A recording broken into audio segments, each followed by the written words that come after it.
welcome to our program once again. And we are starting a new discussion, a new theme on making cooperative count. And we start with the part 1 of this program, which is about listing the things to fix in cooperative.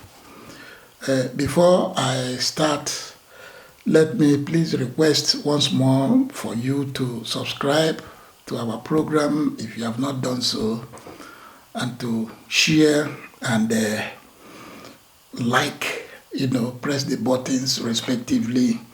We want this message to get across to the grassroots especially. And let me also use this occasion to acknowledge the support we have received from Zobelka Group and also from Sunbauer and Israel, Australia. We thank you so much for support. Now, we have actually been having a lot of discussions on cooperative practices, especially in Nigeria. And each time I talk with people face to face, I discovered that there is a yawning gap in terms of information base about cooperative, and we really need to get down to the basics to do something about this, to get a lot more people to know the fundamental things about a cooperative. And quite a lot of people need this information. A lot of people who are vulnerable, a lot of people who are unemployed, especially young people, the youths who don't have jobs, and a lot of people who are underemployed. Underemployment itself is a problem. And then we have a lot of workers, both in public and private sector, who are not earning enough, and they need to do extra things to improve their income. And of course, there is also the need for the message of cooperatives to get across to policymakers in government. These are the people who actually make recommendations to the government and to different private organizations on the need to imbibe cooperative. And the challenge is that if they do not know much about the values of cooperative, then it becomes difficult for them to be able to carry the good message of cooperative across to these benefactors. Now, what exactly do we need to fix when we say we want to make cooperative count? What do we actually need to fix? The level at which governments, various governments, the local government, the state, and the federal government, engage in cooperative is very poor. And it is so because of poor understanding of the values of cooperatives. And something needs to be done about it. We also need to actually address the issue concerning some members of the cooperatives themselves who don't even understand what cooperative is all about.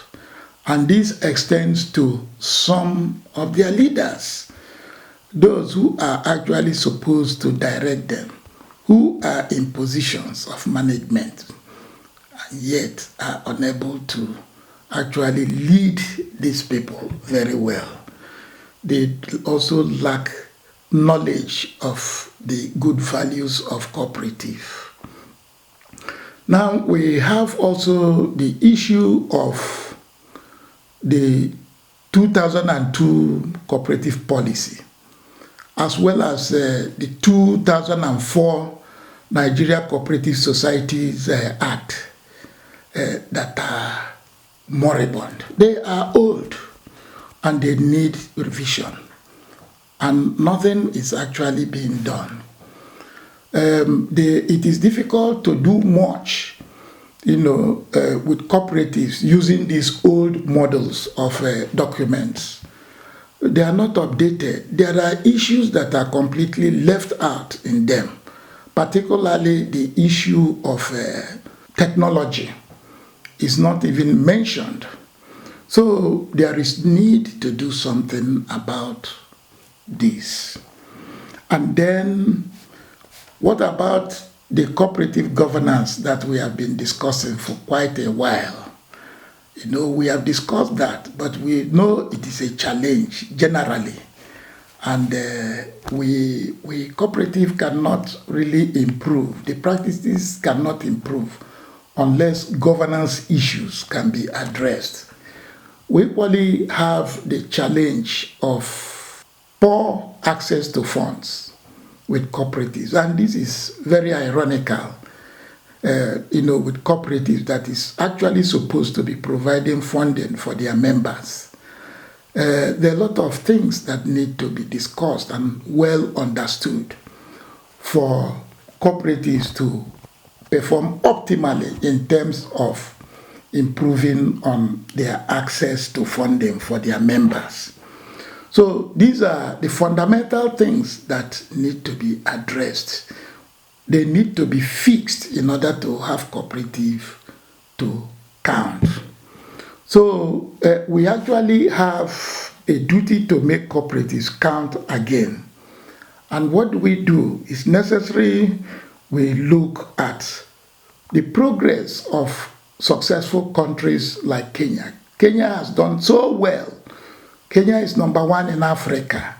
And if there are things we can learn from Kenya and apply them to our practice here, I'm sure we'll be getting a cooperative practice better. Cooperative actually holds the key to rapid growth of our economy because it is actually a people-centered and people-oriented program.